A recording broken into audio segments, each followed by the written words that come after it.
ஆத்மா வணக்கம் குருதேவா. ஆன்மீகம் என்றால் என்ன என்ற ஒரு கேள்வி கேட்டிருந்தாங்க கல்பனம்மா.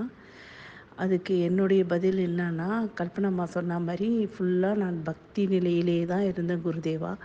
ஆன்மீகம் என்றாலே எனக்கு ஒன்றுமே தெரியாது. அதை பற்றி சுத்தமாக ஒன்றுமே தெரியாது எனக்கு, ஆன்மீகம் என்னான்ட்டு.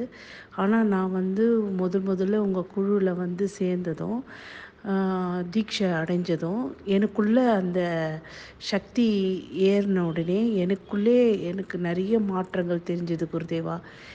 அப்புறம் நான் உங்ககிட்ட ஒவ்வொரு வாட்டியும் தீட்சை வாங்கி வாங்கி முன்னேறி எனக்குள்ளே அந்த இறைத்தன்மையை நான் உணர செஞ்சதும் இதுதான் ஆன்மீகமான்ற மாதிரி எனக்கு ஒரு புரிதல் வந்தது. இப்போது நான் நல்ல நிலைமையில் இருக்கிறதுக்கு காரணம் நீங்கள் தான். ஆன்மீகத்தை பற்றி பேசுறதுக்கும் எனக்கு ஓரளவுக்கு கற்றுக் கொடுத்ததும் நீங்கள் தான். நீங்கள் இல்லைன்னா எனக்கு ஆன்மீகத்தை பற்றியே எனக்கு கொஞ்சம் கூட தெரியாது குருதேவா. நன்றி குருதேவா. ஆத்மா வணக்கம்.